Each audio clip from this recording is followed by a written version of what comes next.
It's Wednesday, and you're listening to Warlock Wednesday on Ehnotherpodcast.com.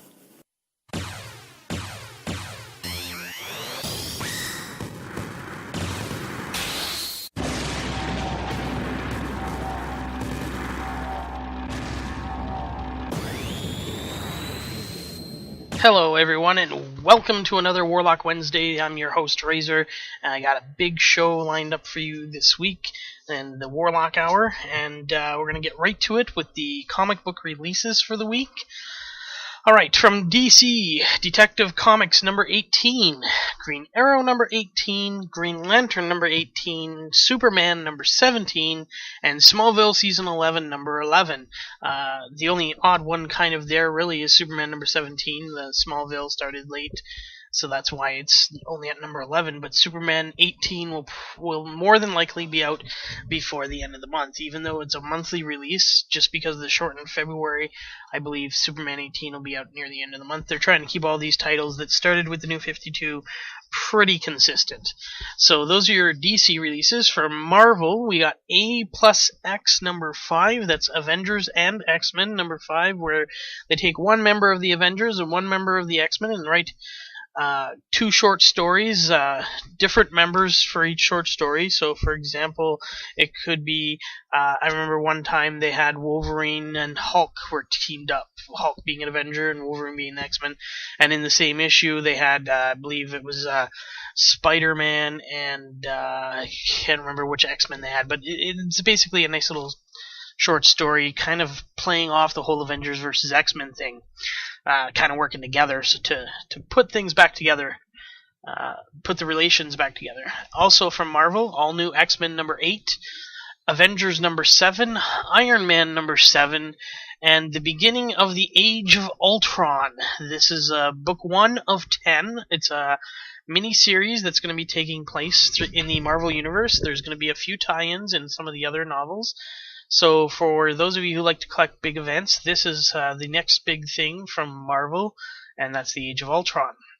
From the independent comic book companies, from Dynamite Entertainment, Kevin Smith's The Bionic Man number 17. This comic series is based on a script that Kevin Smith wrote for a movie called The Bionic Man, based on the hit TV series. And never got made, obviously. Wish it would have, because Kevin Smith is a brilliant writer and director. And no, he's not paying me to say that. He's not a sponsor, as we say here on Ehnother Podcast Network. But the script was never picked up, and so he turned it into a comic book, which I think is pretty cool. Good way to get his work out there. So Bionic Man number 17. Also from Dynamite Entertainment, Vampirella number 27, and Vampirella Strikes number 3. The IDW Publishing Company is putting out this week G.I. Joe, A Real American Hero number 188, and Kiss, the comic book number 8. Oh, also Transformers More Than Meets the Eye number 14. That's also from IDW Publishing. Thought that was part of my next one, but from Image Comics, Witchblade number 164. So that is your comic book releases for this week. Sticking with comic book news, first thing I want to do is settle a little debate that was had on one of the shows on the network here about Action Comics number 1, the first appearance of Superman, and our awesome facilitator of this network, James, mentioned that this was the name of the comic book company and that DC was not the comic book. However, OJ postulated that DC has always had Action Comics being part of their thing, and so Action Comics is a DC comic. And he also made another point. We say DC comic, but Detective Comics comic. Kind of redundant, but you know, that we've been saying it for years. It's not going to change. Anyways, the debate is that DC Comics existed after Action Comics. That, my friend James, is incorrect.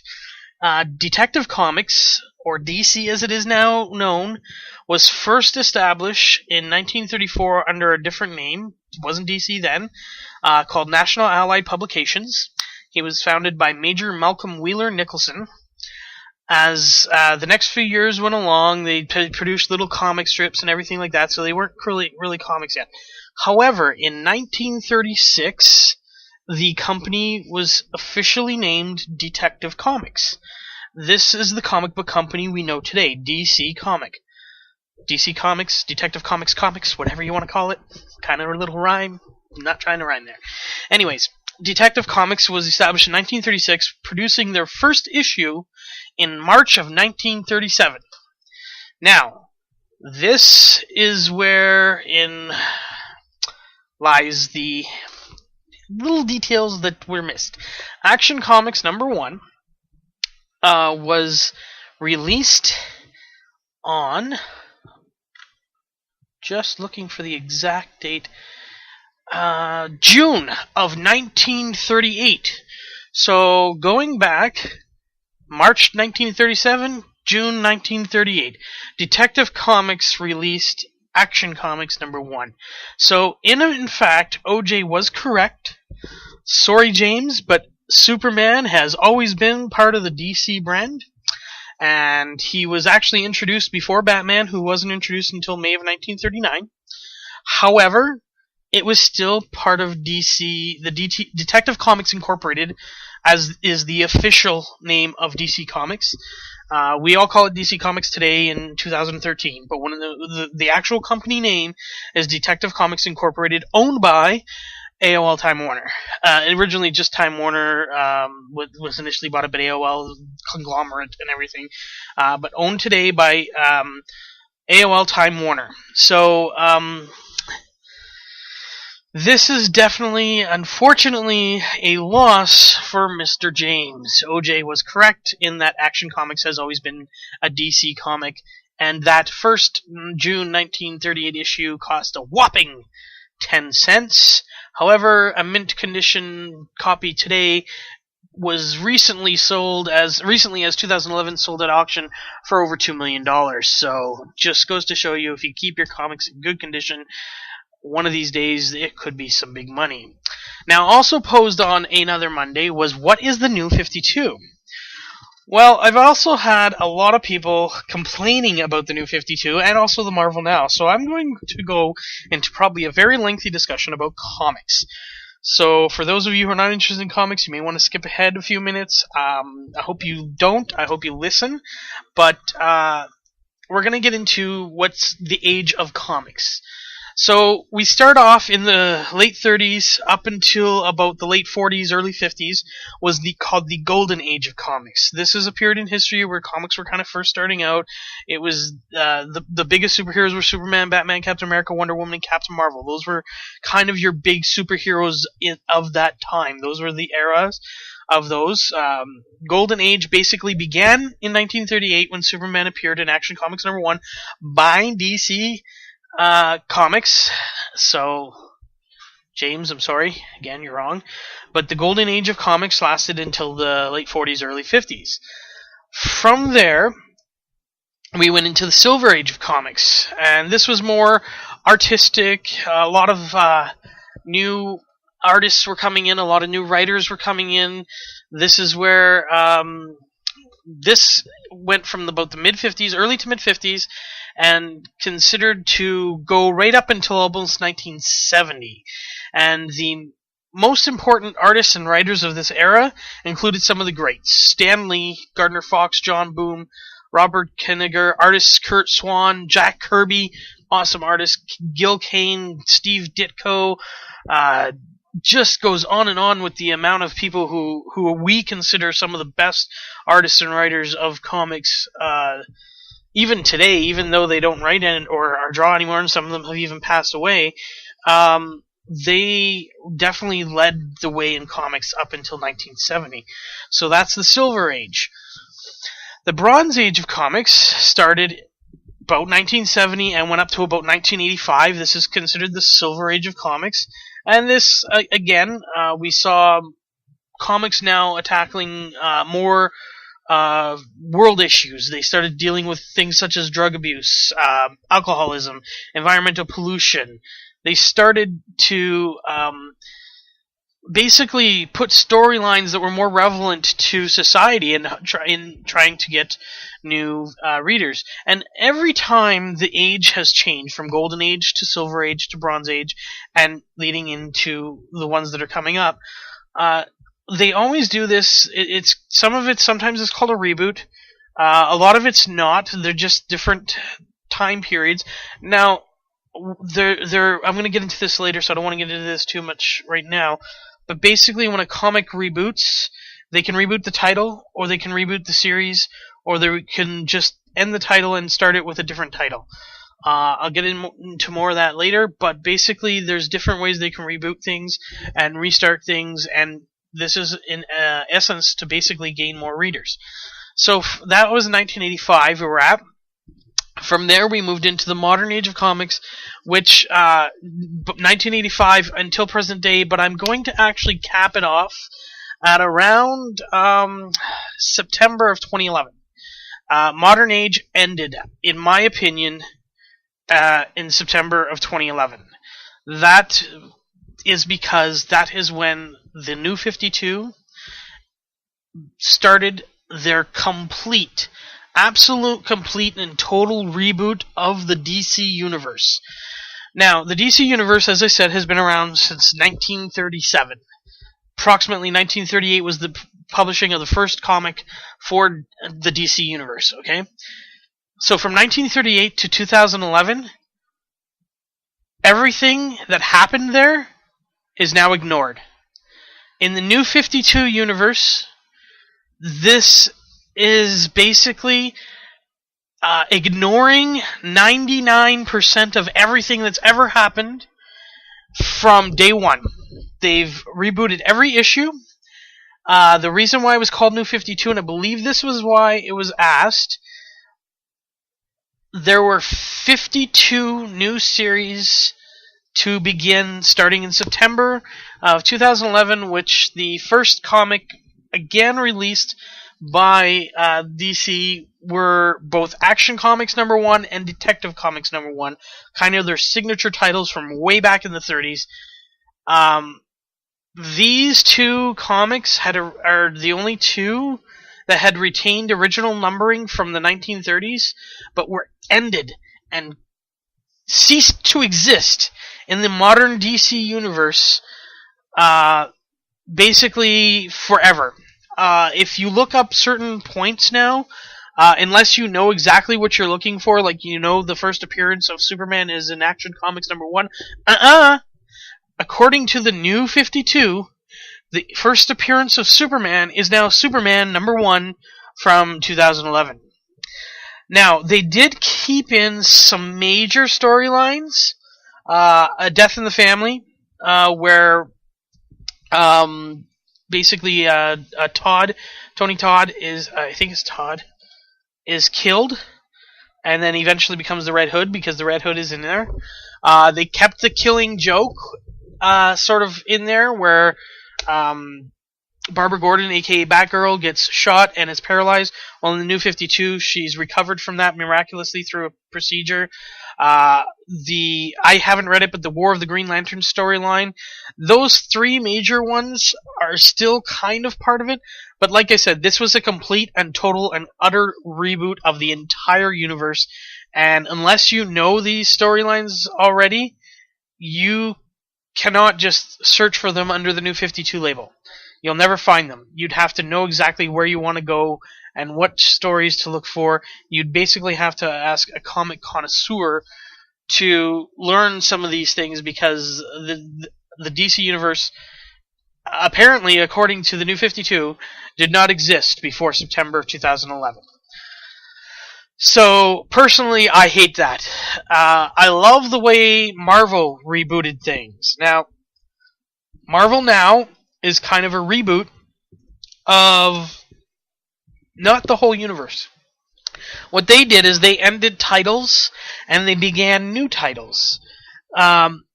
Before Marvel Now began, which is their kind of new thing that's going on,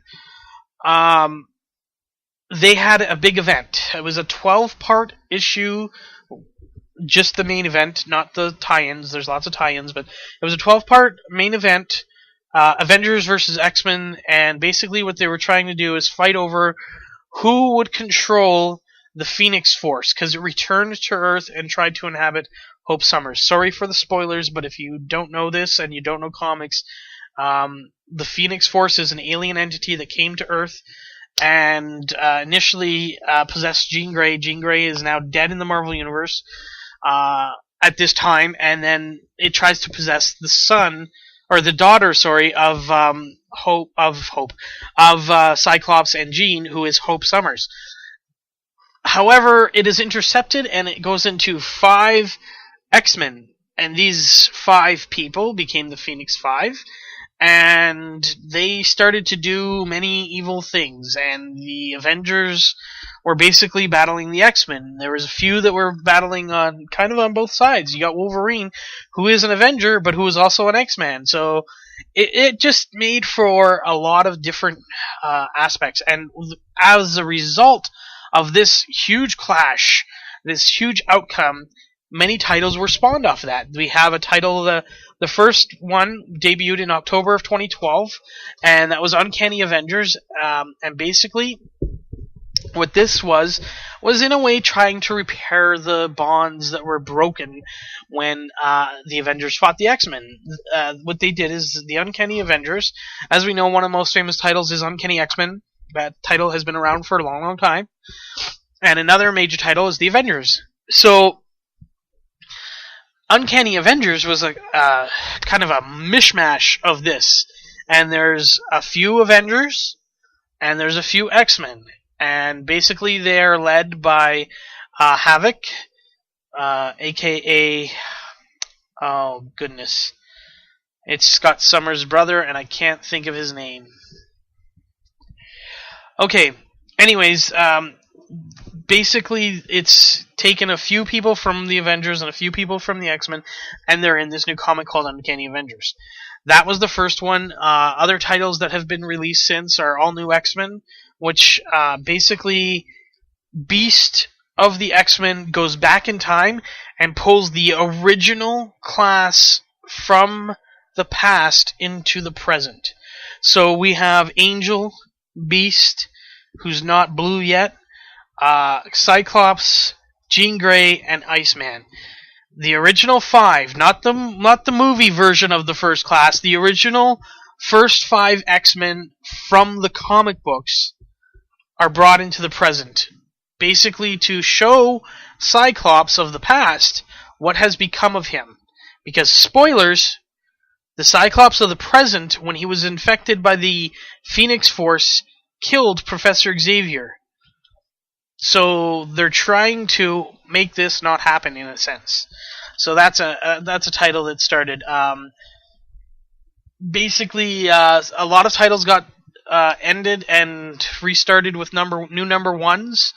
There's Captain America restarted, Deadpool, Fantastic Four, and a comic called FF, which is a sort of a Fantastic Four substitute. It's Ant-Man, Miss Thing, Medusa, and She-Hulk, and they're kind of different storylines, but they do kind of interrelate, and this is just called FF. It's not Fantastic Four, it's FF. So, call it what you will. And Iron Man got a new title, Thor, God of Thunder, a new title called X-Men Legacy, New Avengers, Avengers Arena, Thunderbolts, which is a teaming of Deadpool, Elektra, Punisher, and Venom, led by Red Hulk. So that's kind of interesting. Savage Wolverine, Superior Spider-Man. Now here's something I want to mention. Superior Spider-Man. Now I mentioned with Marvel they didn't reboot their entire universe. They ended titles. The title they ended here was The Amazing Spider-Man, which ended at issue 700. It was one of the longest running series in the current comic world. From either of the two major companies. So, issue 700 was the final one, though. And the end of that began Superior Spider-Man. And Superior Spider-Man is now what's kind of taken over the Amazing Spider-Man storyline, in a sense. So this is an ongoing thing. And there's going to be more to come throughout 2013. There's going to be a new X-Men comic that is going to feature an all-female cast. That's something new for X-Men, so that's kind of cool. There's going to be a new Daredevil. There's going to be a new Red She-Hulk. Wolverine and the X-Men. So, I mean, there's a lot of Marvel now. But here's the thing. They did not reboot their entire universe. If you're looking up for information, you're still going to find the original issues very easily. I think they've done a better job of it. So, we had the modern age. The modern age on the World Wide Web is basically saying that the modern age of comics is from the mid-'80s, which is 1985, until present day. Well, I would like to revamp that and say that it is from the mid-'80s till 2011. And from 2011 going forward, we are in, I'm going to just call it the new age. The new age of comics has begun. Now, here's the reason why I've done this. It wasn't to throw James off. That was just a bonus. Sorry, James.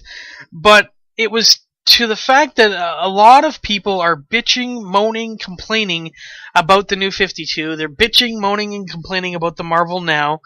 And they say, well, it's not the same. It's not doing the stories that I used to like. It's not doing this. It's not doing that. Oh, whine, whine, whine. Moan, moan, moan. Bitch, bitch, bitch. Listen, people. I said in the beginning of these ages of comics, the reason why they do this is to get new readers. Yes, they know that they're probably gonna lose some readers, but the fact of the matter is, in the last year, I've done this on a previous episode of Warlock Hour. The comic sales are pretty strong. The market share is still mostly Marvel and DC. They own over 30%. DC being second to Marvel at the moment. Marvel, I believe, had about 34% or 35 or 34%. And DC came in at about 32, 33. There was about a 2% difference between them, which isn't a whole heck of a lot. 2 to 3% is not a whole heck of a lot. And, excuse me while I just take a drink.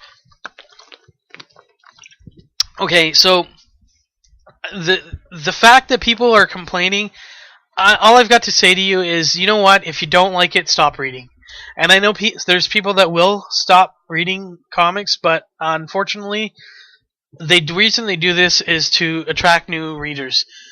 Think about it. If you are a new comic book collector and you see issue number, well, let's use Amazing Spider-Man as an example. You just started collecting comics just before the end of it. You see issue number 699. You find out that there's only going to be one more issue, and then they're starting over. You're going to be excited to get that new number one. As opposed to, like, if you had started in the middle of a series that was at, say, issue 145, and the series has been going on for many, many years, it's hard to get into it right away. You have to wait for that perfect leaping on point, as they say, that point where a new storyline is starting or being developed.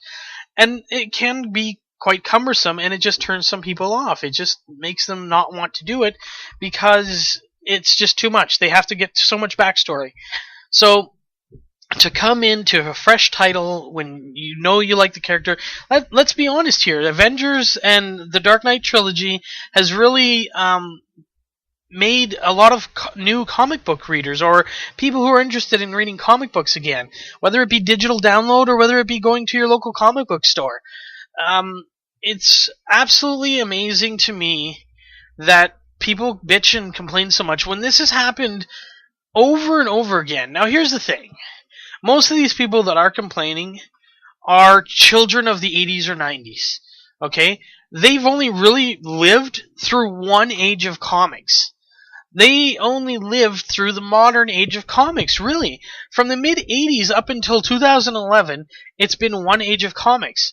So they haven't been through this. Now, some of the older readers of the generations, I'm thinking like probably older than myself, probably 40 to 50-year-olds who are still reading comics because, let's face it, comics aren't just for kids. Comics are for everyone. And I don't care what you say. You can say that it's bullshit and it's just for kids. Well, then you are the one who's a bullshitter because you know nothing about comics. You're not educated enough to know that there's more to this than just for kids. All right. So let's say over 40 above, they've been through a couple of ages of comics. They've been through the Bronze Age and the Modern Age, and now into the New Age. So this happens. It's the way to get new readers. And honestly, when you think about it, it makes sense. I mean, okay, the Golden Age lasted for approximately 15 years. The Silver Age lasted approximately 15 years. Let's see, the Bronze Age lasted 15 years. The Modern Age, mid-80s, 85, 95, 2005, lasted over 20 years. It lasted almost 30 years. Okay, maybe not quite 30, but 26, 27 years? I mean, come on. It was time for a new age of comics. So all you people out there that are bitching or complaining and moaning and whining, shut up. You got two options. Deal with it and continue reading comics, or stop reading comics and stop bitching. That's it. Okay, so moving on. That was a lot of talking on comics. I'm sorry for those who don't read comics as much as I do. But we're going to move on to movie news because I got a shit ton of stuff to go through with movie news. So the first thing we always do with movie news is we look at the past weekend's box office numbers. So Jack the Giant Slayer was number one. Now, it underperformed. The budget on this movie is closer to $200 million. So with a $200 million movie, you kind of want to make between the $40 to $50 million range in your opening weekend or more, because you want to make back a huge chunk of that right away. Now, that's not to say Jack the Giant Slayer did not make a lot of money, because it did. However, it only made $27 million. Now, $27 million sounds like a lot. 27.2 to be exact, or to be closer to exact, $27.2 million. But like I said, they want to make between that 40 to 50 million range in order to get good numbers to help with that $200 million budget. All right, so 27 million kind of underperformed, but it is number one. Number two, a huge discrepancy here from 27 million all the way down to 9.7 million. Identity Thief made 9.7 million and bringing its 4-week total up to 107.4 million. So that one definitely is a success because the budget on that was only 35 million. So it's already 4 times its profit, and it's still going to probably make more. Another new release from this past week. Oh, Jack the Giant Slayer was a new release. As I said, I think you might have got that from what I said about opening weekends. 21 and over opened at 8.7 million. Now, in my opinion, this type of film is overdone. It was meant for older teens to lower 20-year-olds. However, being Canadian, this movie's kind of redundant in Canada. The 21 and over refers to the drinking age of most of the United States. You have to be 21 years of age or older to be able to drink in most of the United States. However, here in Canada, we're a little bit more lenient, and I kind of wish in some respects that we would adapt the American system, because I think some people are drinking way too young, as seen by many accidents and stuff like that. But that's getting into political bullshit. But in Canada, our legal drinking age is 19. So 21 and over is kind of a redundant movie for Canada. I'm assuming most of this 8.7 million had to have come from the States. In fact, if I just take a little second here, I could probably see what the Canadian breakdown was of that. While I'm loading that up, though, I will tell you number 4 on the list was Snitch at 7.7 million. Number 5 on the list was The Last Exorcism Part 2 at 7.7 million. Okay, so the difference here is about 40,000. Snitch made 7,768,000, where Last Exorcism Part 2 made 7,728,000. So there's about a $40,000 difference there. Okay, so here are the, let's see, Canadian, I'm trying to find the Canadian ones. I got the North American ones again. Okay. Okay, so moving on while that's loading. Maybe it's not going to load. Okay, so number 6 was Escape from Planet Earth at 6.6 million. Number 7, Safe Haven at $6.2 million. Number 8, Silver Linings Playbook brought in another $5.7 million. Here's a movie that's succeeding very well. A budget of about $21 million, and already brought in $115 million. So that's pretty cool. Maybe we'll just try a little search on one of these search engines. We're just not going to name them because they're not sponsors or anything like that. Okay, so moving on. Rounding out the top 10, A Good Day to Die Hard, 4.5, and number 10, Dark Skies, 3.4. So just bear with me while I do this. Canadian box office results. Let's see what comes up here. Alright. Let's see if that'll give me the Canadian translation. Because I'm betting that 21 and over, most of that money has got to be from the States and not from Canada. Okay, so... Well, that's still saying North American. I don't want North American. I want just the Canadian one. I might not be able to find it. Let's see here.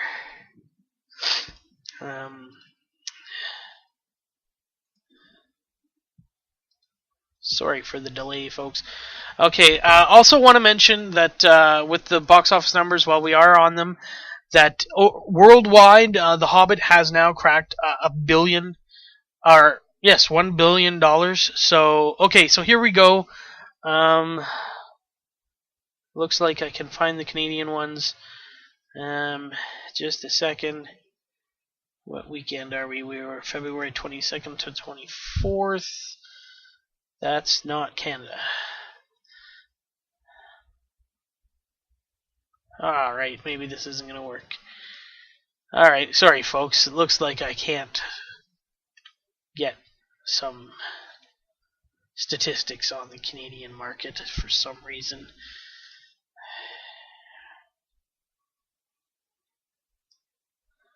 I got South Africa again.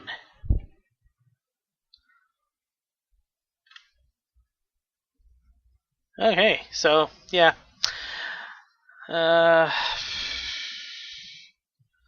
Alright, we'll have to pass on that. I'm just going to bet the numbers were low for Canada as far as 21 and over is concerned. So, moving on. Alright, so that's the box office numbers. So let's get to the new releases coming out this Friday. Dead Man Down comes out this Friday. WWE Films is actually a producer of this. I don't know which theaters it's going to. It is listed as a wide release. Hopefully it comes to my theater. However, I've found that these movies don't always end up that way. So, Dead Man Down. The other movie is the bigger movie of this weekend. It's kind of a prequel, if you kind of would take some liberties with it, to The Wizard of Oz, and that is Oz the Great and Powerful, directed by Sam Raimi. He's also paying homage to the original by starting the movie off in black and white. I believe it was mentioned on either Ehnother Podcast or Real Music last week that the black and white that was going to be on the screen was going to be a different format. You're going to have black bars on the sides, and then as we get into Oz, it's going to go color and widen out the screen. Basically, that was said because we have had complaints in the past at the theater that shows it here in my town. But it's also an homage to the original, which started off in black and white and moved to color, and it was one of the very first color films of movies. So that's why it was such a big deal. So Sam Raimi paying homage to that's very, very cool. And so that's the movie. That's the new movie releases coming out this week. So now that we have the new movie releases out of the way, I've got quite a bit of entertainment news almost. We'll stick to movies to start with. First thing I want to mention, as a lot of you know, I'm a big fan of Kevin Smith and Ralph Garman doing their Hollywood Babylon podcast, not a sponsor by the way. And they do this little segment on the show called Hollywood Helper. And it basically tells about Hollywood stars who go out of their way and do things good for people. Now, I had sent this article in to Mr. Ralph Garman. Unfortunately, there was no Hollywood Babylon episode this week. They were on an off week, unfortunately, so there's probably no way that he's going to say it next week because he'll have all of this week's news to get through. So I wanted to throw out a Hollywood helper, and here in my hometown, currently filming a movie called Queen of the Night, is Mr. Ryan Reynolds, who is also a Canadian kid. Believe Vancouver is his hometown, definitely BC. But he's from out west, but he is Canadian. He's here in my hometown of Sudbury, filming a movie, and with him is his new wife, Blake Lively. And while the Oscars were on last weekend, instead of flying out to LA and attending all the parties and everything, they were here in Sudbury visiting sick kids at the hospital. They took time out of their schedule, and they went to our local hospital, and they spent time with patients in the pediatric unit. They were definitely very available for photos with children, with parents, the kids and the families.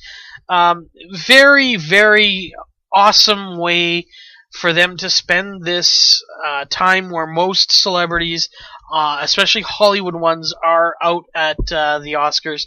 And I just would love to say thank you for showing the people in our hospital, in our community, that while you're here, you're not going to be one of those stuck-up celebrities. You're going to get out, you're going to show yourselves, you're going to make yourselves available for photos. I'm assuming they probably did autographs. I mean, this was absolutely amazing, and I just want to thank Mr. Ryan Reynolds and Mrs. Ryan Reynolds? No, I don't think she'd like that. And Blake Lively for coming out and supporting our community in such a great way. So, I mean, that's a Hollywood helper for sure, in my opinion. And like I said, Ralph Garman won't announce it next week just because there'll be too much for him to do if he started going 2 weeks back when they do have weeks off. All right, moving on to actual movie news. The Hobbit, There and Back Again, which is going to be the third Hobbit movie, was originally supposed to be released in July of 2014.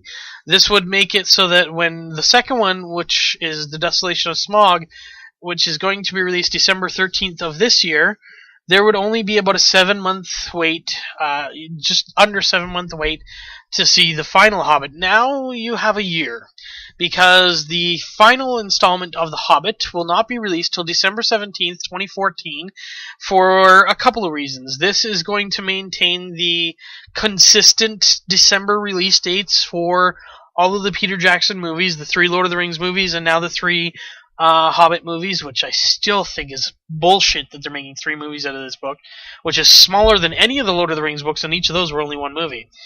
I accepted the split to 2, but the split to 3 was just stupid and money-grubbing and greedy. The other reason is because they did not want to compete with X-Men Days of Future Past, as this one grows and grows to monstrosity proportions, and is going to be just absolutely huge next summer, especially in July, which is when it's coming out.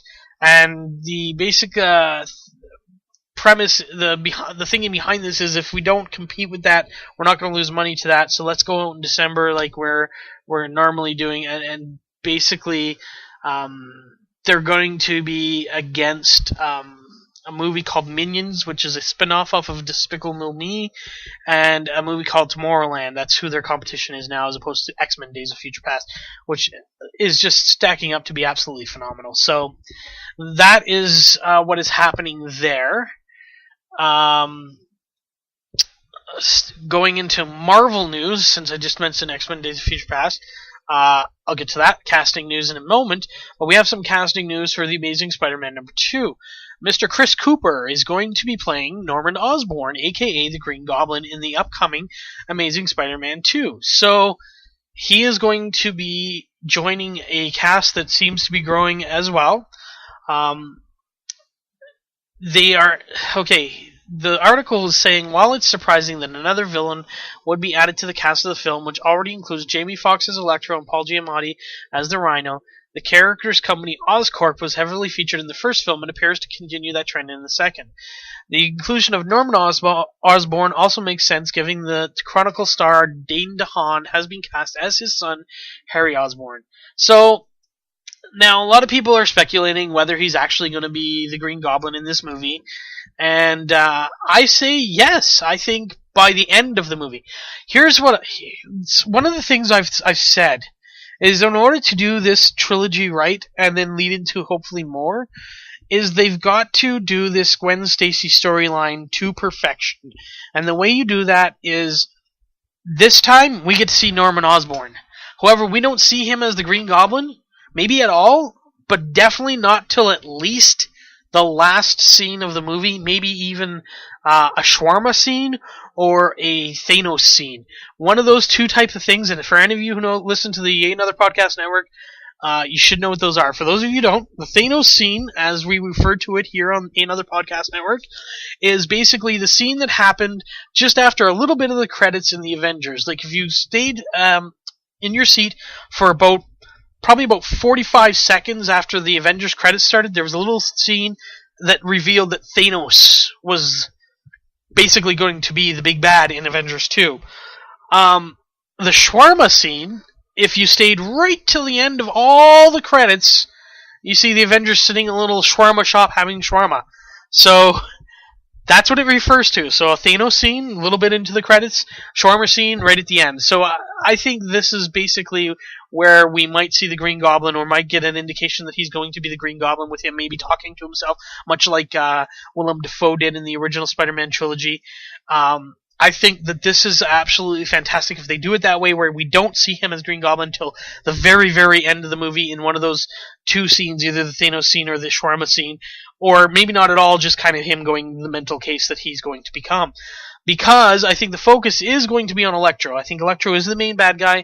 I think Rhino is going to have a very small part, even though Paul Giamatti has been cast. They don't need big parts. They just need to be part of it. So I really think that if they do this right, that's what they'll do. And then in the third one, Green Goblin's going to be the big bad. That's not to say that there's not going to be more villains. There's been hints and rumors that they're going to do the Ultimate Spider-Man version, where they develop the symbiote suit that becomes Venom in the lab, which I'm fine with. It is one of the storylines that is out there in comics and on cartoons and everything, so I'd be fine with that. But you bring him in as the Green Goblin in the third one as the big bad. He's the main bad guy in that movie. And in the end, near the end, spoilers, for those of you who don't read the comics, it's a huge spoiler. He kills Gwen Stacy, sort of. He drops Gwen Stacy, and he drops something else, and Spider-Man has to try and save them both, and he can only save one, and he uses his web to try and save Gwen Stacy, only when he webs her, the force, the sudden stop of being webbed while falling from the height that she's falling from actually breaks her back, and she dies, because Spider-Man did not try to protect her enough. And, well, he did his best. His Green Goblin killed her, basically. So, it's just absolutely imperative that they do this storyline well, and I think that's the way they've got to do it. I hope they're listening. I know they're probably not, but I hope they are, because that's just the way to do it. Okay, so moving on to X-Men Days of Future Past. I've got a few little snippets here. First of all, Jennifer Lawrence, who is a fantastic actor. She won the Best Actress Oscar for Silver Linings Playbook. I find her to be a great actor, a beautiful actor, talented, versatile, and I'm looking forward to the Hunger Games coming up, Catching Fire later on this year, and of course X-Men Days of Future Past next year. Well, it has been announced that she will not be painted up this time. She had skin problems, skin irritations from the first one. She says, "I'm so excited because I'm going to be wearing a bodysuit. It will be from neck down, so it will cut out time and the blisters." The body paint caused her to have skin irritations, and a doctor even had to be called to the set the first time. So I'm fine with her wearing a bodysuit as long as we still get the same look and textures that made Mystique Mystique. And obviously we probably should see more of this, because as we've seen in the first one, Ian McKellen, Michael Fassbender's Magneto loved her more when she was in her true form, which is the blue painted bodysuit type thing. So, for her sake, I am very happy that she doesn't have to be visited by doctors on the set because there's blisters forming on her skin from the paint that they were putting on her body. So that's news there. Also joining the cast, excuse me, I gotta take another drink. I'm literally dry mouth today. Bryan Singer keeps using his Twitter to make announcements, and he's announced that French actor Omar Sy, or C, I'm not sure, it's S-Y, I say Sy, from a movie called The Intouchables, which is, I believe, an indie film. I'm not 100% sure on that. However, he's from that. He's a French actor. He's officially joined X-Men Days of Future Past. However, we have no idea who he's playing. So, people are speculating that he's possibly going to be the Mutant Bishop. So, that's a good possibility. He's so far the only actor who's been cast that would kind of fit that role. So, who knows? But that's the rumor / conventional guess, educated guess of most people that he's been cast to play Bishop. So that will remain to be seen, but Omar Sy has joined the cast, and it has been confirmed, much to my dismay, that Halle Berry is definitely going to be in X-Men Days of Future Past. Okay, first of all, I think Halle Berry should never have won an Oscar. To be honest, she won the Oscar for having sex with Billy Bob Thornton. She basically made a softcore, well, she didn't have sex with him, but she made a softcore pornography film and won an Oscar for it. That's what she won her Oscar for. She had sex, camera sex, movie sex with Billy Bob Thornton. And in that case, where are Angelina Jolie's Oscars? Because, man, she married that man, and she has no Oscars to show for that. Halle Berry, to me, is a absolutely horrible actress in every sense. I don't like her acting in any film that I've seen her in. She always seems to be the worst part of any movie she's in. And fortunately, she was cast as Storm in the original X-Men, and all the way through the original X trilogy. And so, I mean, I guess if they were going to have Storm in this one, they were going to have to bring her back. Sadly, I was hoping that they wouldn't use Storm. She's not central to the storyline. There's been so many changes, they could have gotten away with not using her. Sadly, she will be in it, so maybe we could see a new actress who will be playing the younger Storm. But who knows? Unfortunately, though, she is back. Okay, so sticking with Marvel news, Kevin Feige, who is basically the puppet master, if you want to call him that. He's the Marvel Studios president of production, and basically he oversees. He's kind of like an overseer of all the Marvel films. Released a statement about Phase 2. Okay, so here's his exact statement. I'm just going to read word for word what he said. The Thor film and the Guardians of the Galaxy film certainly are cosmic. Guardians and Thor will take the brunt of the cosmic side of the universe, particularly Guardians, which is 95% in space. I think Iron Man 3 shows the other side of Phase 2, which is delving deeper into the characters, throwing them on a much more personal journey. And Captain America will showcase what's exciting to me about Cap, sort of about Iron Man 3 too, if you look at it, is it's totally almost like a different genre.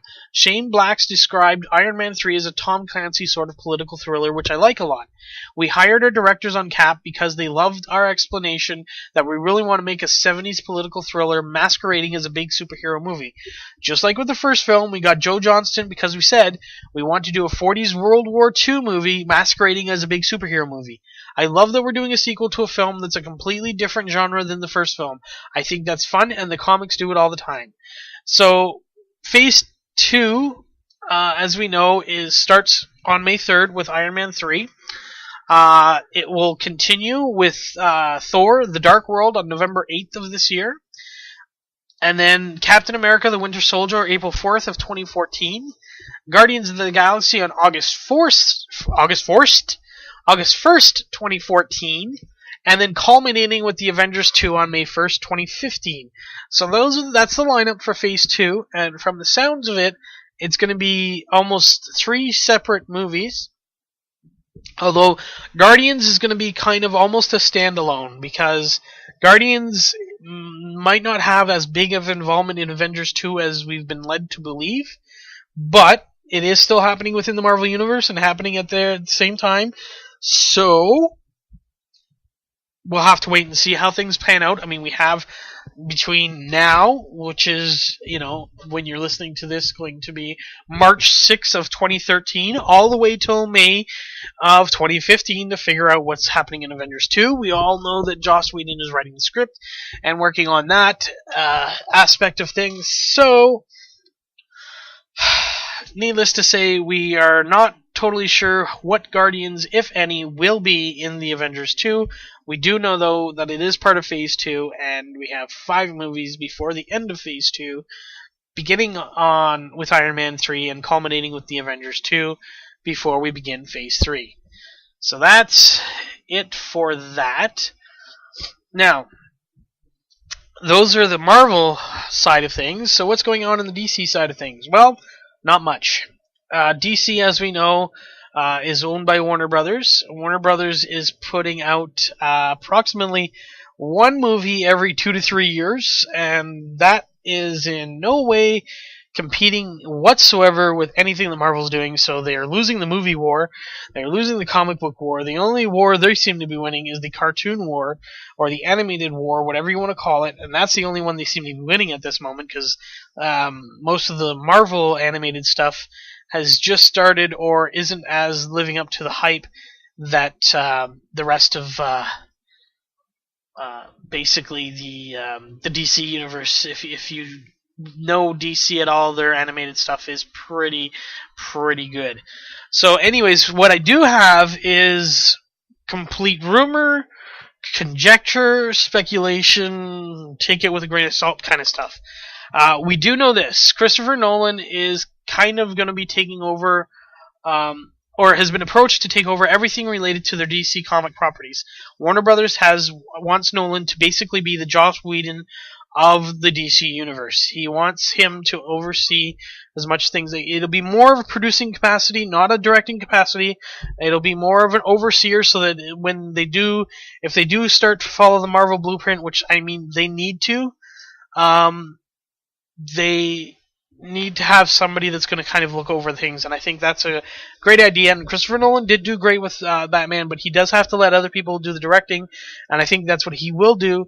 However, the rumor, conjecture, speculations, take it with a grain of salt, are flying that Christian Bale will reprise his role as Bruce Wayne / Batman for the Justice League film. I think this is total bullshit. First of all, Bale has been on record saying he's done. He's done with Batman. He's done donning the cape and cowl. He's done with that part of his acting career. He's moving on to other things. I'm not going to say bigger or better, but he's definitely moving on to better things. Nobody's been able to confirm or deny this, so it is complete rumor. Now, Man of Steel, which is the next DC movie to come out, is set to come out this June 14th to be exact. And a lot of what happens with Justice League will definitely depend on the results of Man of Steel. Now, Justice League is still currently targeted for a 2015 release. That means basically as soon as Man of Steel hits theaters within a week or two, they're going to have to know what they are doing to move forward. Now, we already know the script has been scrapped. Yep, the script has been scrapped, and they're starting fresh there.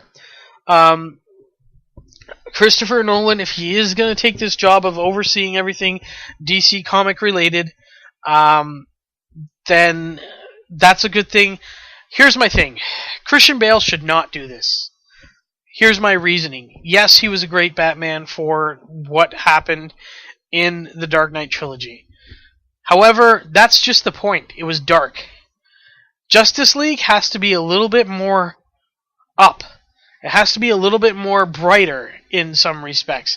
You can't go dark every time and see it succeed. Now, don't get me wrong. The fans are going to see a Justice League movie. you don't have to convince them. Even if it's bad, and you know what, fans are the most critical, they will complain and bitch about everything, as I already said about the changing of the comics. This movie will bring in the fans.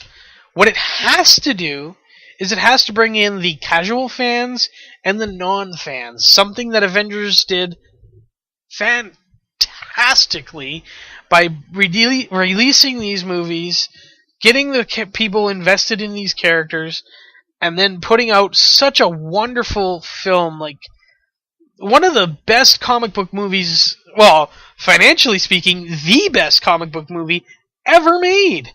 And in my opinion, it really is the best comic book movie ever made. It had everything. Justice League needs to take a step in that direction, and putting Christian Bale in this movie is just wrong, in my opinion. You need to hire a new Batman. He doesn't have to have a new movie before the Justice League movie, but whoever you hire to be Batman in this Justice League movie has to be Batman from now until you're done with the Justice League run.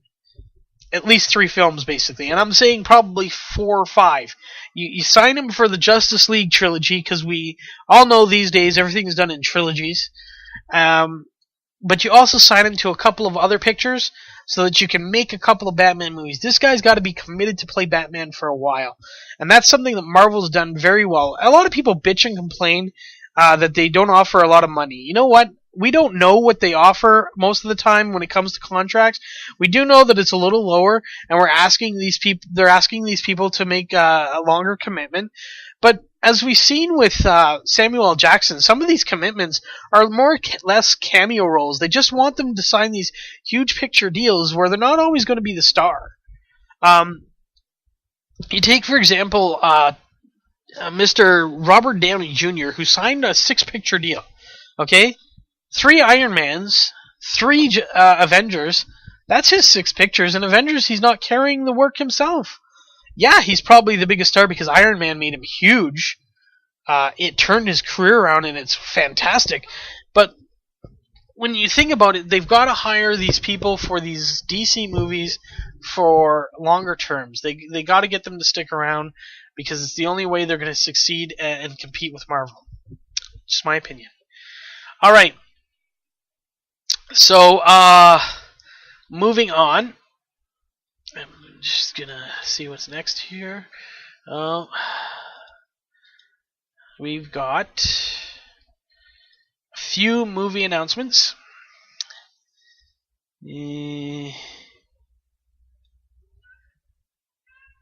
Okay, R.I.P.D, which stands for Rest in Pieces. Oh, I lost what it stood for. Crud. It's a comic book movie based on a Dark Horse comic, and I'm lost. It's basically kind of like a supernatural type thing where it's an supernatural action adventure, and R.I.P.D stands for. Oh, wait, maybe I've got it here. Let's see. I think I might have found it. Just opening up a new window. Check it out. Let's see. Rest in Peace Department. I was close. I was going to say Rest in Police Department, but it's Rest in Peace Department.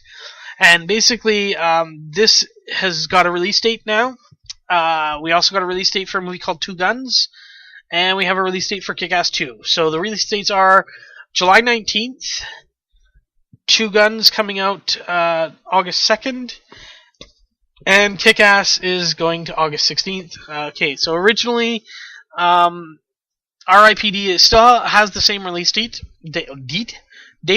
but is now going to be released in 3D as well. The Two Guns movie is moving from August 16th to August 2nd, so it's coming out a couple of weeks earlier. And Kick-Ass 2 is moving from June 28th to August 16th, which means it's coming out a few weeks later. Or 2 months later, almost. So didn't see that. R.I.P.D. stars Jeff Bridges and Ryan Reynolds. The supernatural action adventure also features Kevin Bacon, Mary Louise Parker, and Stephanie Szostak. And Two Guns is starring Denzel Washington, Marky Mark, Paula Patton, Bill Paxton, James Marsden, Fred Ward, and Edward James Olmos. and that one is basically another comic book to screen project.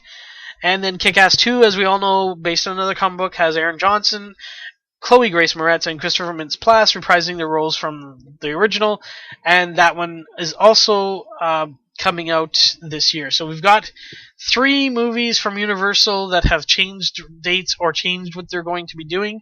So those are the news from there. Now, a movie called Transcendence.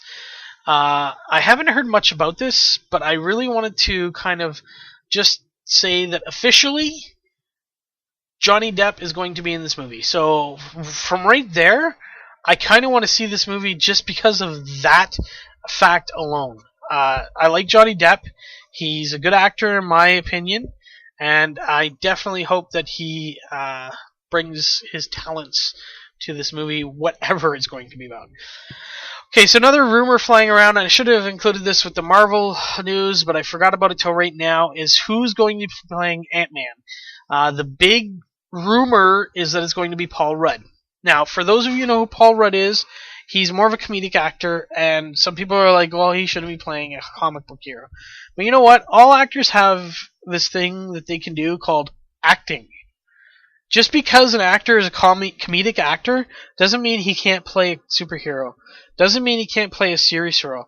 For the longest time, nobody thought Tom Hanks could play a serious role. Then he did a little movie called Forrest Gump. Then he did a little movie called... first he did a little movie called Philadelphia.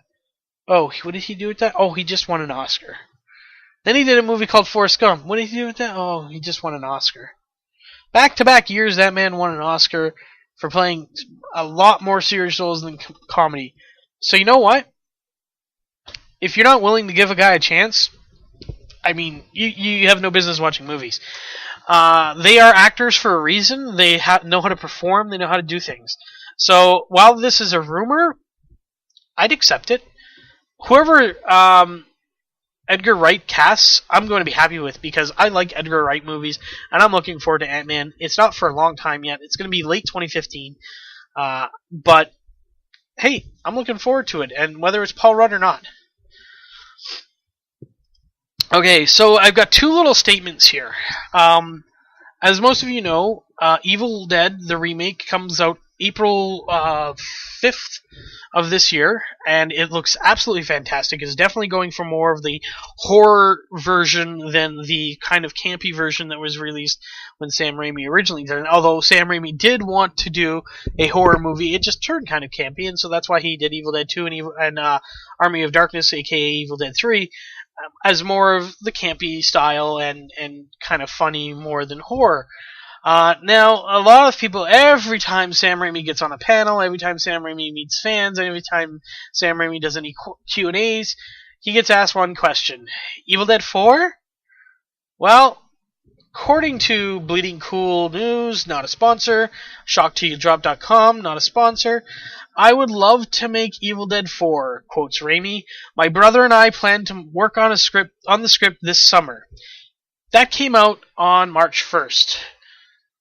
And as soon as that happened, the internet went off Twitter, just to use a term. Everybody was like, oh my god, Evil Dead 4, Evil Dead 4, awesome, awesome, awesome. I mean, I was pumped. I was like, Evil Dead 4, he's finally doing it. Okay, so 2 days later, he comes out. Alright, let me explain. I would like to work on the script over the summer. That much is true. But the reason to come back and do it again is only that they're making me. Those fans. I'm thinking about it, but a crowd goes, come on, Sam, do it. So I said, okay, I guess I was talking to my brother about it, but I feel like I was pushed into saying that a little bit. I was saying to Ivan, why do they stay on this thing? Why do they keep at it? Ivan is his older brother, by the way, and he said, they want you to make a movie. You're a filmmaker, and your fans are asking you to make the movie. What are you, an idiot? Make the movie. I guess there's something I don't see. It makes sense when Ivan says it. I didn't have a tremendous amount of passion until right now to bring to it. So, he goes on to say that basically there is going to be a script worked on, but don't expect it anytime soon. It's going to take some time. This is not a high priority for him at this time. He's going to work on a script, and you know what? That's a start. That's where everything starts, is with a script. So let him do. He's got Oz the Great and Powerful coming out this Friday. He's got the upcoming remake of the first Evil Dead movie from Fede Alvarez. I'm not sure I'm saying your name right, buddy, and if you're listening, I don't think you're listening, but if you are, I'm sorry for butchering your name. I'm definitely not Spanish whatsoever. Maybe a little bit French, but that's my dad. I'm not French. I know a little bit, but not enough to know Spanish. So, give him time. At least, there's kind of a what do they say? A bright star on the horizon? No. There's a light in the distance, and it could be some great stuff. All right. More movie news. Now, okay. I'm not a big Will Ferrell fan, and I've kind of avoided reporting any real Will Ferrell news, mostly because I can't stand him. I find his comedy lame and repetitive. Every movie he does is exactly the same. The last movie I've totally enjoyed of his was Elf. I used to like it more when he was doing cameo roles. I don't mind when he's not the star. I don't mind when he's got a little bit part. But when he's the lead, I'm not a fan at all of anything he does because it's all exactly the same, which to me is not funny.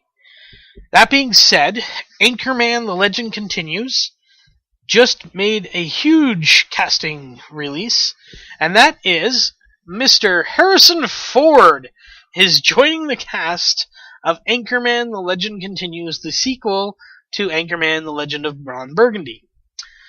This movie's supposed to come out December 20th of this year, and probably will sound a little like,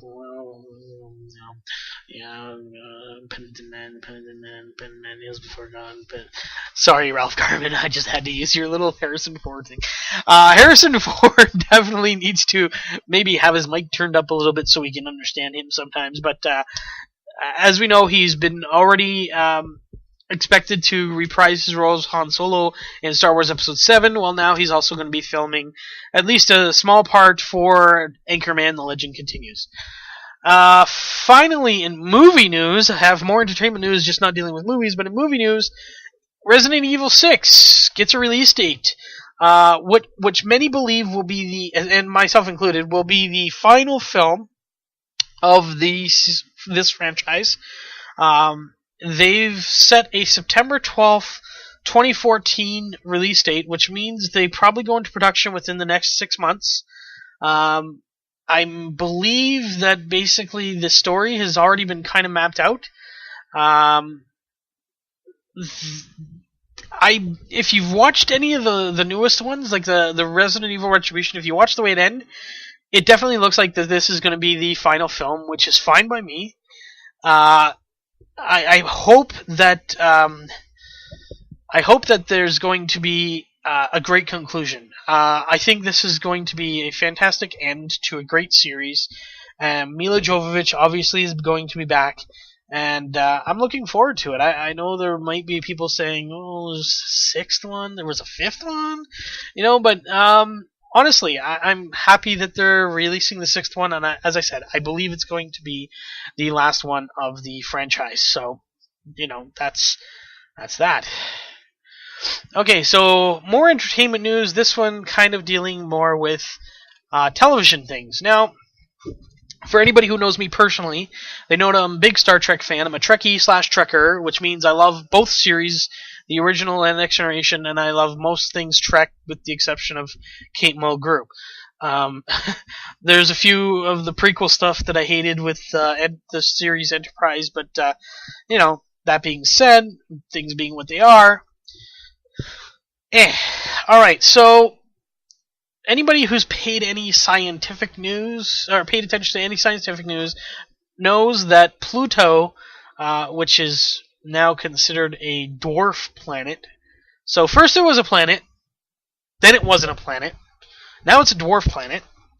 It was discovered to have 2 new moons. Now, it already was known that it had 3 moons, and Pluto is the dwarf planet. The moons were Charon, Nix, and Hydra, all after the, I believe it's the Greek mythology. I think it's from Greek mythology. Anyways, there was 2 new moons, which are right now named P4 and P5, Pluto 4 and Pluto 5 moon, I guess. Anyways, the scientific community that discovered this wanted to put out votes to see who would win. Now, this is a little older, but the winning name was suggested by Mr. William Shatner to be Vulcan, and it won. And the tagline was, "Star Trek fans rejoice, you've got to name the moon." However, unfortunately, it has to pass through a committee, and the committee could still say no. A lot of people are suggesting that they want the 2 new moons to kind of stick with the mythology dealing with the whole Cerberus thing around the Greek version or the Roman mythology, or whatever mythology they used for the planet / 3 moons that are already out there. So there's a good chance that it could still be rejected, even though the voting. Let's see. Okay, there was 450,000 votes cast during the 2-week contest. Nearly 200,000 of those votes were for Vulcan. Excuse me. 100,000 votes were for Cerberus, which was the 3-headed dog that guarded the gates of the underworld, which is what this whole mythology is about. Sharon was the fairy that ferried them across and stuff like that. So, the river Styx, or Nyx in this case. So, that was number 2. Did they list the number 3?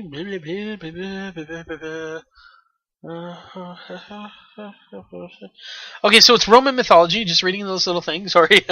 Alright, here's the final tally. 174,062 votes were for Vulcan. That was the total. So, it's awesome, and here's the thing. Originally, it was said that they won't name it that because it's not part of the mythology. Although it could be considered part of it because Vulcan was the Roman god of lava and smoke, and the nephew of Pluto. So it could fit in. It might work. But the thing is, it still has to go to committee. So I hope that it works. I hope that we now have a moon named Vulcan. That would just be absolutely fantastic. And they could still name the other ones Cerberus. So they could still do this and do it well. So I hope it gets done. Alright, more TV news. Something that interests me greatly. There is a show that I used to watch from BBC called Whose Line Is It Anyway? And it was where I met the comedic stylings of Colin Mockery and Ryan Stiles, who I found very funny on that show. Then they started an American version, which was hosted by Drew Carey, and had Colin Mockery, Ryan Stiles, and another actor that I liked, Wayne Brady. That's where I was introduced to Wayne Brady, who was very, very talented, by the way, very funny. Well, there is going to be another one. They are coming back. Whose Line Is It Anyway is coming back. And here's the press release from the CW. The CW is going for laughs this summer by ordering a new take on the hit improvisational comedy series Whose Line Is It Anyway? Hosted by comedian Aisha Tyler. It was announced today by Mark Pedowitz, president of the CW. Premiere information will be announced at a later time. The CW's Whose Line Is It Anyway features the return of Ryan Stiles, Wayne Brady, and Colin Mockery, who, along with a special guest, each episode must put their comedic skills to the test through a series of spontaneous improv games, prompted only by random ideas supplied by the studio audience and host Aisha Tyler. Our 4 performers must use the little information they have and their wild imaginations to depict different characters and an array of scenes, as well as perform songs. After each round of improvisation, Aisha will dole out points to our 4 performers and declare a winner at the end of every episode. based on the wildly successful UK format, which also spawned a previous incarnation in the US that ran for 8 seasons on ABC. Whose Line Is It Anyway is executive produced by Dan Patterson, Mark Levison, Jimmy Mulville, Ryan Stiles, and Wayne Brady. Co-created by Dan Patterson and Mark Levison. Whose Line Is It Anyway is from Angst Productions and Hat Trick Productions. I guess you didn't really need to know that. I was just reading the whole press release. So, for me, who is something that I enjoy, it was absolutely hysterical. Even though it's going to be on a network that I don't have, I'm going to find the Canadian network once it's announced when they're going to be back on the air, because I loved the show in the BBC, I enjoyed it when it was on ABC, and now it's coming back, and it's just going to be so entertaining. Alright, final TV news and final entertainment news before moving on to sports. The cast and crew of The Walking Dead hinted at some of the Season 4 stuff. For those of you who don't want to know, you might want to skip ahead a little bit. But basically, the executive producer, Greg Nicotero, says that I think there may be a wee bit less of the running gun, and we'll get into a little bit more into some of our characters. He says the challenge with a show like this, when you have a big ensemble, is you don't want any of the characters to get lost. It's important that we know what Carol's story is, and that we know what Beth's story is, and when we're trying to service a lot of characters, it becomes challenging. Watching the first season of Walking Dead and seeing how grounded it was, that's really important to all of us. Andy Lincoln and I spent a lot of time going through the scripts and making sure that we feel that they're grounded, because that's what keeps our audience coming back. The walkers and the gore and the action and stuff, that's fun, that's the popcorn part of it, but if you don't have characters that people are invested in, you lose your audience. So I don't know if this means that they're going to shrink the cast a little bit, but I think that it does mean that we're going to see less killing of zombies and more character development. I'm not sure how I feel about that. This has been a great show. I just got into it recently myself, but and I am enjoying it. So we'll have to see where it goes. As we know, we're getting a new showrunner next year, so it's going to be always interesting. We do know that the 4th season goes into production around May 6th. That's when they'll start filming that. They've already mapped out the first 8 episodes of what they want to do. Sadly, there are about 4 episodes left, I think. It says 5 in the article. The article was written March 3rd, which was a Sunday, so I don't know if they included that. So there's 4 or 5 episodes left, because you're listening to this on Wednesday, and I'm recording it on Monday. So there's 4 or 5 episodes left, and that's it for this season. And then we gotta wait till the fall before we get to, I think, October before Season 4 starts. Then, of course, we always have that long break where we get, half the season, and then there's a huge break, and then we get the rest of the season. So, yeah, so it looks like the show's going to be kind of tightened down. We're going to get a lot of character development, and I'm sure we'll still get the walkers and the gore and the action and stuff, the popcorn part, as was said by producer Greg Nicotero. So we'll just have to wait and see. I'm definitely interested in how they're going to work it, but that's the news I have on that. So, that's that. Moving on to sports. So, I said this a few weeks ago, and I've had to come back to that. Football. Now, I said near the end of last season, this past season, a few weeks ago, about a month or so ago, I'm not sure, that I would be surprised if Alex Smith, quarterback with the San Francisco 49ers, was going to stay a San Francisco 49er due to the simple fact that Colin Kaepernick had such a great end to the year and almost won a Super Bowl. And probably should have. There's questionable plays at the end, questionable calls at the end from the refs, but that's neither here nor there. Baltimore won, it's over, blah, blah, blah. Colin Kaepernick is obviously the quarterback for the San Francisco 49ers. Alex Smith is now the quarterback of the Kansas City Chiefs. The Chiefs traded for the rights to Alex Smith. He's going in under a new coach. I believe Andy Reid. Yes, Andy Reid is coaching there. So, I'm going to say that this is going to be an experiment, to say the least. The Chiefs were not a great team last year.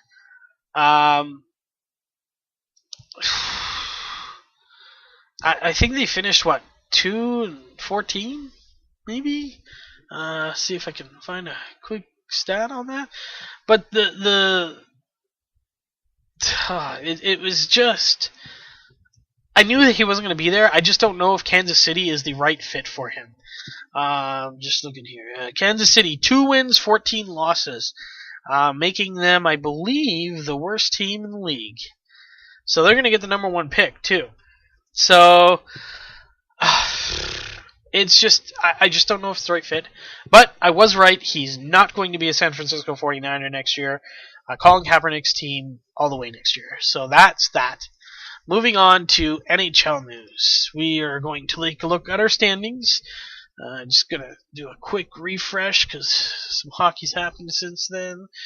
Okay, so in the Eastern Conference, your top 8 teams / playoff teams at this very moment in time, which is a Monday night.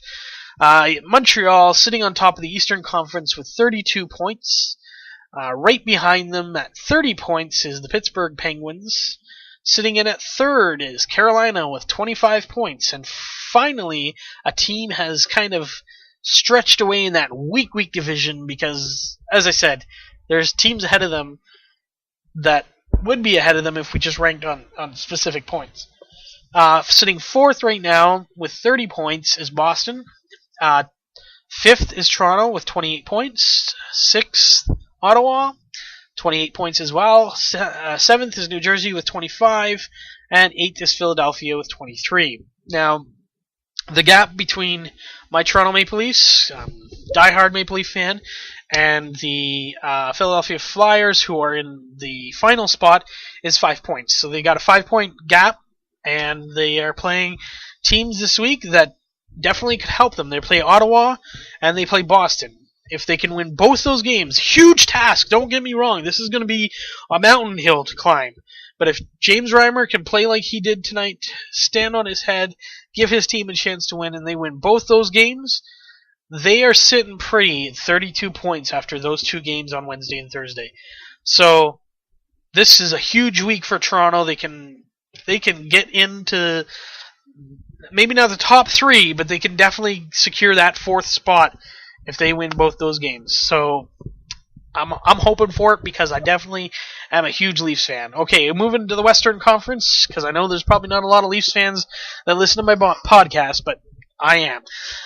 Western Conference, the best team in the entire league, the Chicago Blackhawks, who have not lost in regulation. They are 19-0-3, sitting 41 points. They're tearing up the league. They've played 22 games. They're 2 games away from being halfway through this season, and they have never lost in regulation. Their only 3 losses are in overtime, where they still get a point. So they've gotten a 41 out of a possible 44 points. That is fantastic. Fan-freaking-tastic. Number 2 in the Western Conference is Anaheim with 32 points. Vancouver sitting at number 3 with 26 points. And then we have a logjam. And when I say a logjam, I mean a logjam. San Jose 4th, St. Louis 5th, Minnesota 6th, Dallas 7th, Detroit 8th, all with 24 points. And on the outside looking in, Phoenix and Nashville with 23 and Los Angeles with 22. That division from 4th place to 11th place is a difference of 2 points. 2 points. Now, out of those teams, the Los Angeles Kings have the best chance to crack into the playoffs because they have 22 points and they've played 2 less games than some teams and 3 less games than some teams. They have the chance to crack that top 8 a lot easier than some of the other teams who've played the more games. Very tight indeed. And, that's kind of what you expect in a 48-game season. Alright, so let's take a look at the statistics for this week. Crybaby Crosby leads the points total with 34. Stamkos behind him by 2 with 32. I'm hoping Stamkos overtakes him. I hate Sidney Crosby so much. I just can't stand him. I hate him. I'm sorry. He's a good hockey player. I'm not going to deny his skills. I think he's a poor example for a Canadian hockey player. He doesn't go into the corner. He doesn't grind it out. He's a crybaby. All he does is bitch, moan, and complain. I need somebody to take him out, give him another concussion, and he'll probably retire anyways. I'm not advocating concussions. I think it's actually bad for the game, and we'll get into more of that later. But I just don't like him. I don't like him as a person. Like every interview I see with him, every time I hear him speak, I hate him more and more. So, all right, just give me a second here. Another drink. Okay, so he is leading in points, though. He's also leading in assists with 24. Most goals goes to Mr. Steven Stamkos. He also led the league last year in goals with 60. So he's got 15. Now, you amortize that over a full season, he'd get probably 60 again if this was a full 82-game season. But he's got 15 already, so let's see what he ends up with. And the plus-minus leaders, the top 5 all have 15. They're all plus 15. That's Eric Stahl, Alex Semin, Patrice Bergeron, Yuri Toulouse, and Tyler Seguin. All of either Carolina or Boston. So Carolina has really poured it on of late. They've really come up. However, they could drop because we're noticing a drop in goalies. There are so many goalies injured right now. It is unbelievable. Backups are the name of the game in hockey right now. Speaking of goalies, goaltending leaders, goals against average right now is Corey Crawford overtaking Craig Anderson, who, well, surprise, surprise, has been injured. But Craig Anderson still leads in the save percentage at .952 or 95%. Most wins is a 3-way tie between Tuukka Rask of Boston, Carey Price of Montreal, and Ilya Bryzgalov of Philadelphia, which to me is actually surprising that Ilya Bryzgalov and Philadelphia have 11 wins. But hey, whatever. The shutouts, 3-way tie in that as well. Pekka Rinne of Nashville, Mike Smith of Phoenix, and Braden Holtby of the Washington Capitals. And there's another surprise because Washington Capitals haven't won many games. If we take a look at the standings, they're second last in the Eastern Conference. They only have 8 wins. That means 3 of those 8 wins are shutouts. So they either shut you out or they lose. All right, so let's take a look at this week's 3 stars. From the Montreal Canadiens, star number 1, Max Pacioretty. I've picked him up in most of my fantasy leagues that I could. He's been on a tear recently. In this past week, he had 4 goals and 3 assists for 7 points. That brought his total up from previous weeks to 8 goals and 12 assists on the season. So you take away those 4 games, and he only has 4 goals and 9 assists in every other games this season. So he's definitely coming on strong.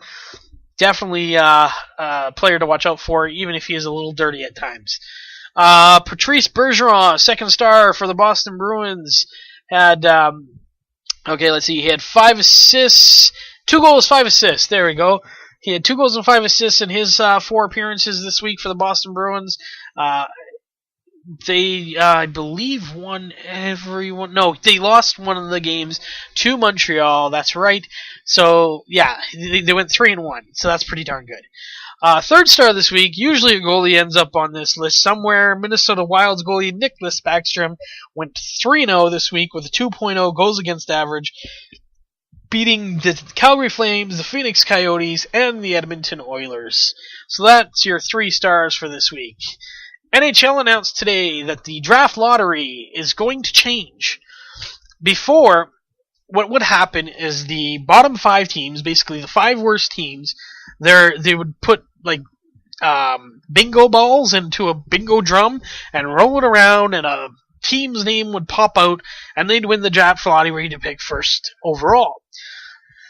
It was only the bottom 5 teams that had a chance to draft first. The rule was you could only no club could move down more than 1 position, which means if you were going to draft second, the lowest you could draft is third. However, you could also not move up more than 5 positions, which is why they did the 5 teams. So the 5th last place team could technically draft first. They'd have a 1 in 20, they'd have probably about a 5% chance. They wouldn't have a 20% chance. They have about a 5% chance to actually win the first pick overall. And Edmonton, who only finished last 2 of the last 3 years, but they've won this draft lottery 3 years in a row. So I mean, it really is the luck of the draft. However, this coming year, the draft is going to be held on April 20. Oh, wait, what? The 2013 draft lottery will be held on April 29th, which is after the playoffs, or after the regular season. And the 14 clubs that don't make the playoffs, because there's 30 teams, which 16 make the playoffs, 14 do not. Those 14 teams all have a chance to win the first overall pick.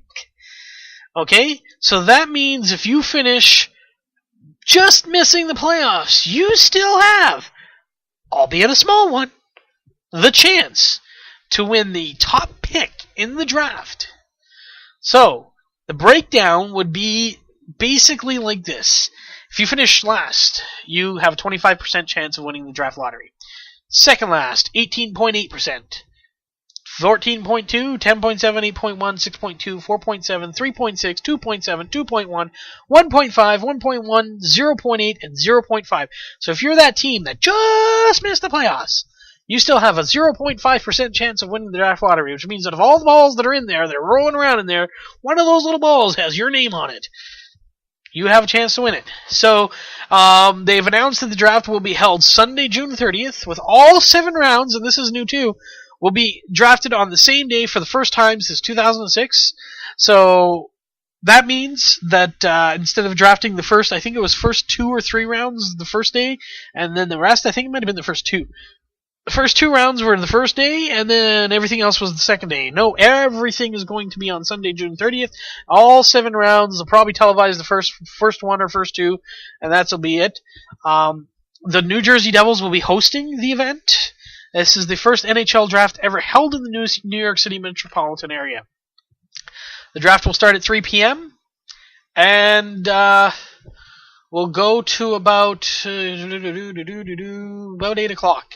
But like I said, they'll probably do the main first round probably around 3 till 5 or 6, and then you'll probably have to switch channels if you want to get any more. So, yeah, that's kind of what's going on there. So, needless to say, the draft lottery has changed and made it more accessible to other teams. Okay, now something I kind of touched on earlier about headshots and concussions. Sabres player Patrick Kaleta, who has been suspended before for injuring players for cheap hits, got a 5-game suspension handed down by Mr. Oh goodness, what's his name? Brendan Shanahan. Who is the guy who basically hands out suspensions. He's the Department of Player Safety, whatever. He gave a 5-game suspension, and excuse me, he will lose $76,219.25 of his salary, and that'll go to the Players Emergency Assistance Fund. This is part of the collective bargaining agreement for his hit on Brad Richards. Now, for those of you who download from iTunes, I'd like you to go to ehnotherpodcast.com and check out the link, because I'm going to put it in the bottom. And you tell me, because I think he should have got way more than 5 games. He basically cross-checked Brad Richards from behind, driving his head into the boards, which is the exact kind of play they don't want. Yet he only got 5 games. This guy's a repeat offender. He should have got way more games. I am flabbergasted that he only got 5. Brendan Shanahan has said that the shortened season has not affected the length of suspensions, but in this case, I'm not sure. I mean, it just, like, okay, sorry, I was just watching it again. The head in hockey, like, I mean, he could have broken the guy's neck. That's how hard this hit was. He drove him into the boards in a way that the man's neck could have broke. Brendan Shanahan said that he. Okay, Kaleta is in full control of his play and had opportunity to make a better decision, but he still only got 5 games. And I just... it's garbage. It really is. It's bullshit. He got 5 minutes game misconduct, and Richards said he could not breathe immediately after the hit, but said his head and neck were not an issue. It's not it's basically like saying, okay, until you hurt somebody seriously, we're only going to suspend you a few games. This man in 7 years playing has had a reputation for injuring opponents with dangerous checks. He was suspended for 2 games in 2009-2010 for boarding, and for 4 games last season for headbutting an opponent. He has he's been also I just don't get it. I don't know the thinking behind it. What makes you think that this guy only deserves 5 games? After being suspended twice already for illegal hits, and he's just saying, oh, I'm playing hard, I'm doing my job, I'm supposed to hit. The guy's back was clearly to him. There was 2 ways that Brad Richards was going to go. He was either going to pass it up the boards to the point or pass it into the corner. There was nothing bad. All he had to do was contain him. He didn't have to cross-check him from behind, driving his head into the boards. Yeah, okay. Brad Richards is going to be fine. But what if he wasn't? What if he did break his neck? Would it still be a 5-game suspension? I think it's bullshit that it's a 5-game suspension, and I think it's bullshit that he's still allowed to come back after the 5 games and play again. Honestly, if looking at this hit, me right now, this guy gets a 15-game suspension. No questions. 15 games. I don't care if it's a shortened season. This is a 15-gamer, hands down. 10 minimum. 15 is what I would give him. This is bullshit, and Patrick Collette is a dirty player, and because of that, he's going to get hurt or he's going to hurt somebody else. It's that simple. He's going to hurt somebody seriously, or people are going to be gunning for him because he's hurt a star player. Brad Richards is pretty much a star player on the New York Rangers. I would be wary of playing that Patrick Collette the next time the Buffalo Sabres face the New York Rangers. Somebody's going to take him out. Somebody's going to injure him for injuring other people. You play like that, you live by the sword, you die by the sword, so to speak. This guy is a menace to hockey, and you have to take harder punishments to make this any significance. Hit him in the wallet, hit him with the games. It needs to be more. I'm sorry, Mr. Brendan Shanahan. I think you screwed the pooch on this one. This should have been more games. Easily more than 5 games. He could have killed the man or paralyzed him. It's fucking bullshit. That's what it is. Alright, I've been going on and on and on, and we've got another long program for you here. I know the last few weeks it's running long, but I hope you're still enjoying the show. I hope you're still enjoying the network. Remember to tune in tomorrow for Teen Talk Thursdays. I believe it's been mentioned that she's going to be getting a tattoo and going to be talking about that. So you might, if you're a teenager, or if you have a teen, if you're an older person who has teens, you may want to give a listen. Listen to some of the issues that teens go through these days. So that's Teen Talk Thursday tomorrow on the Ehnother Podcast Network. And don't forget our other shows, Ehnother Monday, Real Music, me on Wednesdays with the Warlock Hour, and Teen Talk Thursdays. We got more coming, I hope. I've heard talk that there's going to be a Saturday program, possibly a Friday program. When we got more information, I'll let you know. Keep listening to the network. I'm out. Thanks for listening to Ehnother Podcast from Ehnotherpodcast.com. Don't forget to go on iTunes and or download right from Ehnotherpodcast.com. That's EHNOTHER podcast.com. Follow us on Twitter at Ehnother Podcast. Be sure to check back for tomorrow's show only on Ehnother Podcast, your Canadian podcast network. Ehnotherpodcast.com. Not a sponsor.